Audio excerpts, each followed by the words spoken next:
All right, so for these notes, we're going to be looking at sodium and starting a conversation about what if our number of protons and our number of electrons aren't the same? Because up until now, we've been looking at atoms that have the same number of protons and electrons, but what if they're not the same? So you're going to be completing notes. What I want you to do before I go through any material is I want you to write down your initial ideas. And specifically, I want you to think back not just to chemistry class, but also your real life. What do you think you know about sodium? What is sodium? Where is it found? What can we do with it? Maybe if there's more information that you've already learned in class about sodium, you can include that here, but some prior knowledge. And then also, what questions or what curiosities do you have about sodium? So fill in these with a couple of questions and some information. All right. So sodium, the sodium atom, we're going to look at some characteristics of it. So sodium is a metal. So just as we would expect, sodium is shiny, right? We can actually bend it and manipulate it. But a lot of how sodium exists can be explained by what it does when it's introduced to water. So I'm going to have you watch a video and write some of your ideas of what you observe down below. All right, so we're going to be adding sodium, this shiny metal, to water.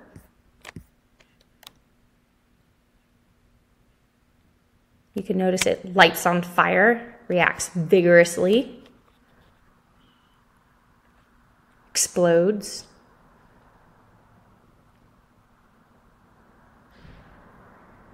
All right, so that's sodium. Now, you can write some observations down in that.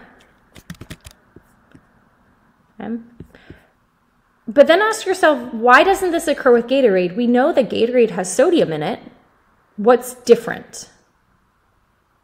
So you can write down maybe your preliminary, what do you think? What's different here? And if you have no idea, totally fine. Maybe write, I don't know yet. And now let's look at it. So, sodium reacts vigorously with water. But if you take Gatorade powder that has sodium in it and add it to water, it doesn't. Hopefully it does not explode. So what exactly is going on? What is the difference between pure sodium metal and powdered Gatorade? Well, if you notice, this is the metal, shiny, reacts vigorously with water. This is Gatorade, does not react vigorously with water. And this is showing the electron. So notice this is the atom, this is the ion. Sodium has 11 protons, and here, if we count it up, it has 11 electrons. Here, sodium still has 11 protons, that's what makes it sodium, but notice it has lost an electron. It has become an ion. So the reaction that we observed was actually the sodium atom becoming a sodium ion. It lost an electron, and therefore it has a positive charge. It is an ion. Okay? So how does it exactly become an ion? Pure sodium, the sodium that we saw, that metal, doesn't actually exist in nature. It is not stable. It will react violently with water, as we saw, and therefore the sodium that exists in the world that we interact with is not just Na, it is the ion form of sodium, which is Na+, and it has this plus charge because it lost an electron. So the sodium that we will see in nature includes sodium that we have in celery, it includes sodium that we have in rocks, in salt caves. All of these are different forms of sodium, but it's not Na with no charge, it's Na with a plus charge. It is sodium ions. Okay, so why do sodium atoms become ions? It's because they are more stable as ions than they are as atoms. Okay? Let's dig a little bit deeper. Beyond it reacting violently in water, how would we know that sodium atoms become ions? And why do those ions exist in nature? The answer is a new concept called ionization energy. So ionization energy is simply the energy required to remove an electron. So it is very, very easy to remove a sodium electron, an electron from sodium. It wants to lose this electron. This is called a valence electron, which we will get to, but it wants to lose this electron. its ionization energy is very low as a result, meaning the energy required to remove the electron is very, very low. It is very easy to remove that electron so that the sodium atom can become a sodium ion. So why does it become an ion, and what does the low ionization energy help us to explain? It explains why sodium metal does not exist in nature. It's not Na, it's Na+. It explains why sodium reacts so easily, right? It has such a low ionization energy, therefore it requires very, very little energy for it to go from Na to Na+. Right? And it helps us to explain why Na+ is what we find in nature. But let's go beyond just sodium. So we notice from this graph here, this graph plots ionization energy on the y-axis and the elements on the x-axis. So notice sodium here has a very low ionization energy, which is why it exists as an ion in nature. It requires very little energy to remove that electron, so that electron's going to be removed, and that's the stable form of sodium. Magnesium has a higher ionization energy, which means that we're more likely to find the atomic form of magnesium in nature than we are for sodium. So magnesium as a solid, as an atom with no charge, is more likely to be found. And we actually have magnesium in the lab. As you consider this other metal, as you consider aluminum, for example, notice that neither magnesium nor aluminum have as low an ionization energy as sodium. So sodium is super easy to remove the electrons, which is why it becomes Na+. We're going to look in the next class at these elements here. These are your nonmetals. So notice they have a very, very high ionization energy. So if these atoms were to become ions, they're not going to do it by losing electrons. And in fact, they do it by gaining electrons. And that brings in a new term that we will look at next class. So looking back at your notes, we've now talked about why sodium atoms become ions, right? Concept of ionization energy. They are more stable as ions. And what do we notice about the other atoms? They don't have as low of ionization energy. So how will they most likely exist in nature? Probably as atoms with no charge, or they're less likely to be ions than sodium is.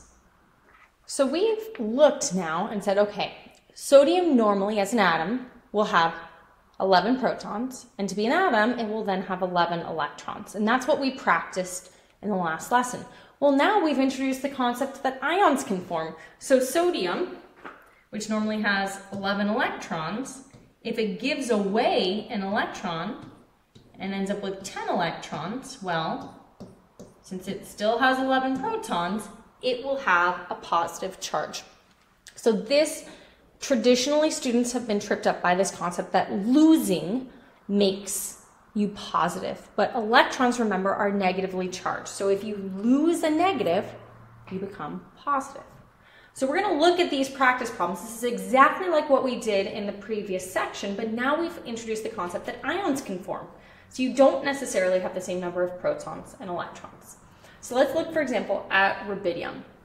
So remember, the number on top here, this 85, is my mass number. Okay. So I've got to change this. I don't know why it says 14. It should be 85. So my mass number is 85. Awesome. My number on bottom, this 37, is my atomic number. That is my number of protons. So I have 37 protons. All right. If rubidium were an atom, it would have the same number of protons and electrons. So it would have 37 electrons. But it doesn't. It has a positive charge.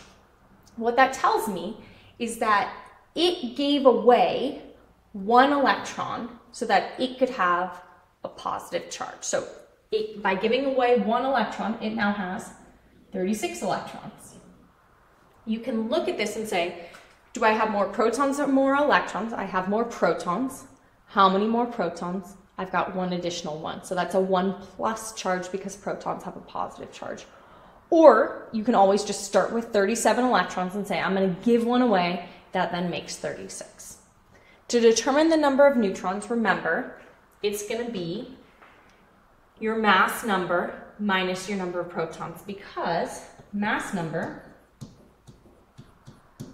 equals your number of protons plus your number of neutrons. So my mass number here is 85.